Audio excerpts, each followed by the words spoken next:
Perseverance, a lowly virtue whereby mediocrity achieves an inglorious success. Ambrose Bierce.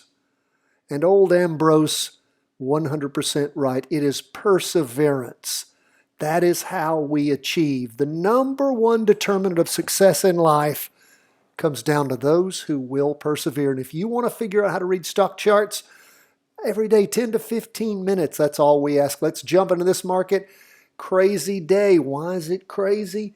Because every single thing is up. Both of our stock indexes, the S&P 500, the NASDAQ 100, 20-year bonds, gold, Bitcoin, real estate, black gold, oil, everything is up. Everything. How is that? Who's working? Where is all this wealth coming from? Well, we know the answer, my friends. If you print money, it'll keep going up for a while. Bull trap underway. Let's talk about what's up with the S&P 500. So far, so good, my friends. Our weekly vertical crossover is a-working for us. I am hoping to hit my sell point on my trade tomorrow. I hope you're involved in practice trades yourself. And again, the magic of the weekly vertical crossover keeps going. Remember, just because things are up today doesn't mean they're up tomorrow. Doesn't mean the crash could start tomorrow. God forbid, it could though. So keep your loss limits secure. Know what they are. I hope that you are using your profit and loss bands. In fact, I think I'm going to launch that tomorrow. That's going to be the special training, profit and loss bands. I've got you a special training tonight. It's actually how to use the daily market worksheet, how to fill it out. It's for free in your show notes every day. You see that PDF that's attached to all the emails that go out, or at our iTunes, YouTube channel, and also at the website chartingwealth.com. You can print out those trade, daily market, and weekly market worksheets. I hope you're using them. So what do we see going on? We see a spike up in the price percent oscillator, derivative oscillator gaining upward momentum. That weekly candle reaching a higher high. Nice good sized candle. It's the biggest we've seen in a while. And that's good so far. 3 days into the 5-day candle. That is always subject to change till it finishes drawing. Look at the 2-day candle. First day of the latest one, reaching a higher high. Actually bigger body, or bodies reaching higher also. That's nice to see. Price percent oscillator going up. Derivative oscillator bottomed out, now gaining a little momentum. Now again, remember, this is just the first day of the latest 2-day candle. It'll finish drawing on Thursday. What do we see on that 4-hour chart? Up in the morning, about the same in the afternoon. Nice to see, up 1.73% on the S&P 500. Look at the Qs, baby. They keep going up.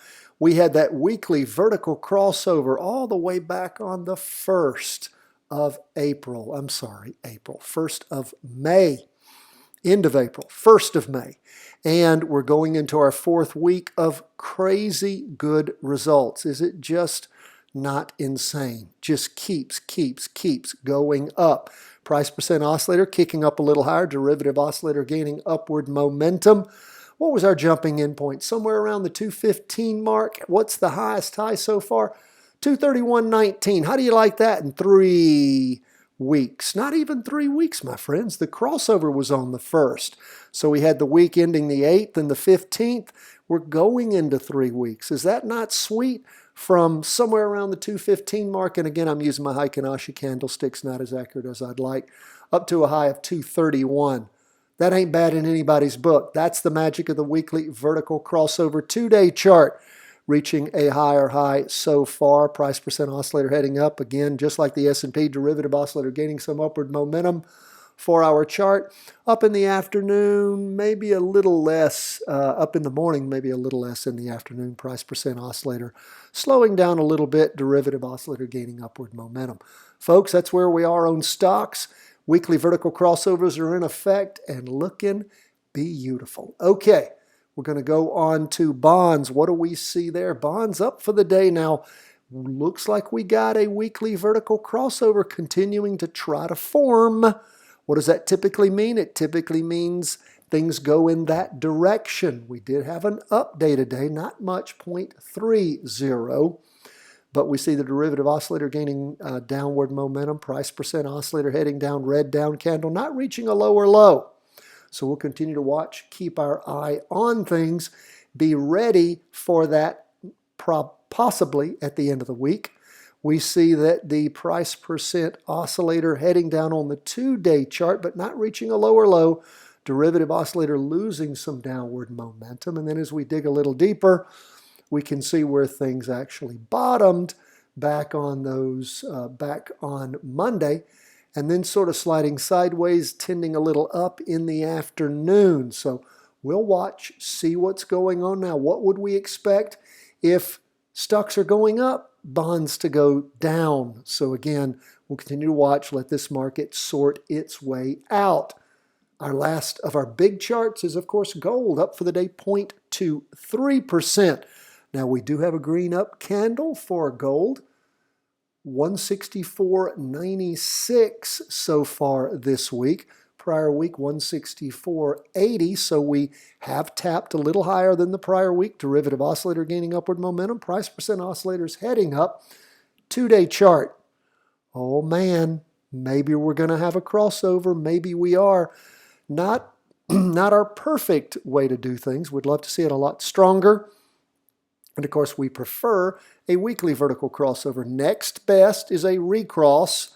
And again, not super strong at this point. Maybe it'll be a better day tomorrow. Remember, this won't finish drawing until the close of the day on Thursday. Might give you a chance to jump into a practice up trade in gold. So keep that in mind. Would like to see a higher high, 164.80. 164, so we are. We're higher, so that's good. That's why it pays, my friends, to call up that box on the left, initiate that, and then you'll be able to see it. Because sometimes, like with me, my eyes fooled me. So hopefully we're going to have that crossover. Be watching for the close of the day. The close of the day on Thursday. See if you have a 2-day recross. Give you a chance to jump into a practice up trade on gold. Little weak, you don't have to do it, but again, wouldn't hurt to practice. We see up movement in the morning, more up movement in the afternoon. Price percent oscillator heading up. Derivative oscillator just about flat, maybe losing a little bit. Folks, that's where we are. Great week so far, particularly for those weekly vertical crossovers on stocks. I'm hoping we're going to get enough additional up movement to take me out at my set profit point. I hope you set those on your practice trades and you are ready to go. We'll continue to watch and see. Now again, I'm going to be launching tomorrow for you those special trainings we have on profit and loss bands tonight. It is how to use your daily market worksheet. If you're not a subscriber, you can subscribe for free. Go to chartingwealth.com, sign up. If you're at our YouTube channel, please subscribe there. That helps us with our metrics, but it won't get you the special trainings. Only signing up for the email, the daily email that includes the video and all the special stuff. Discounts if you want to subscribe to the paid version of freestockcharts.com, TC2000, the book, how to be a Patreon supporter, all that. Sent out a bunch of books today. Thank you again for all the support there. Second edition, Charting Your Way to Wealth, now available, autographed copy for you. Sitting right here at the office, ready to go out. Follow the link in the show notes. Folks, let's keep moving on. For those of you who are interested, we're going to go to Bitcoin.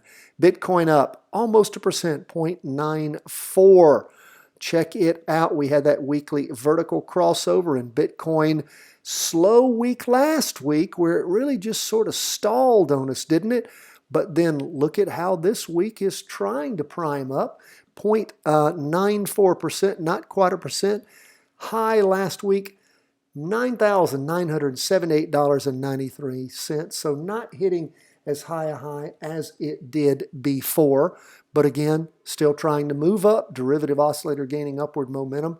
Go to the 2-day chart. What do we see there? Again, more of sort of a sideways slide heading up. Price percent oscillator moving up. Derivative oscillator losing upward momentum. Go to that 4-hour chart.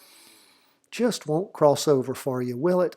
Just won't cross over and let you jump into a potential practice up trade on Bitcoin. I do encourage you, if you're interested in any of these charts we look at or any chart you're interested in, if it is chartable and trackable, and again, we cover that in some of our special trainings for our We've talked about it a fair bit for all of our Patreon supporters. Again, something I'm always happy to address. And we do have a new Patreon meeting coming up here that first week in June. I will be getting those notices out soon. If you're not a Patreon supporter, become one. We have that special call-in live session training the first week of every month. So we just don't have enough energy crossing over going up yet. So continue to watch, monitor Bitcoin. Let's see what it does and when. Check it out in the morning. See if you have a crossover. Well, right around noon.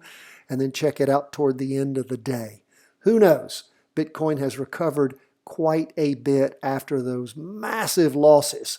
Starting somewhere around $10,323 to a low of $5,118.94, and then back up to a high of $9,907. That's just crazy. But good news for the folks that own Bitcoin. We'll see where that keeps going. Now we go from Bitcoin to real estate, barely up for the day, 0.89%, but again, still up. What do we see forming this week? A green spinning top, indecision tending up, derivative oscillator gaining upward momentum. That little price percent oscillator's heading up. It's got a ways to go before it crosses over, but maybe real estate's trying to find a bottom. I think there's probably another one coming, but going into the third day of green up candles. So again, price percent oscillator pulling away from the red signal line. It's been getting really close to crossing over, so it's not doing that right now. That's a good sign. 4-hour chart, we can sort of see where things bumped up on Monday and have sort of stalled. Price percent oscillator nonetheless heading up, derivative oscillator about flat. So again, we'll just keep watching, paying attention. There will be a trade at some point for you to practice on real estate. It just may be a while. What do we see on oil? Oil still negative, price percent oscillator heading down, but that drop is slowed. It's not quite flat. Derivative oscillator continues to lose downward momentum. We have a green open box candle so far for the week. Now oil was up nicely for the day, 3.68%. That is good to see. 2-day chart continuing to move up, crossed over back on the 15th. That was Friday the 15th. So again, going into 3 days of nice up movement. Again, hoping that 2-day chart's going to drag over the weekly. And my friends, when that weekly, when and if it does cross over going up, you'll be ready for it. You will have been watching, waiting, expecting, but with where it is right now, you'd want to jump in and try to do an up trade on that 2-day chart. You're going to be taking your chances. What do we see as far as the 4-hour chart goes? Up in the morning, about the same in the afternoon. But again, oil was the big gainer for the day, 3.68%. That's where we are, folks, as we end the day. And I was saying oil today, wasn't I? Sometimes in the past, I've been calling oil gold. So thank you for your patience nonetheless. My friends, always a pleasure to be with you. Perseverance, that is the key. 10 to 15 minutes a day is all we ask. God bless, my friends. All the best from the whole team at Charting Wealth World Headquarters.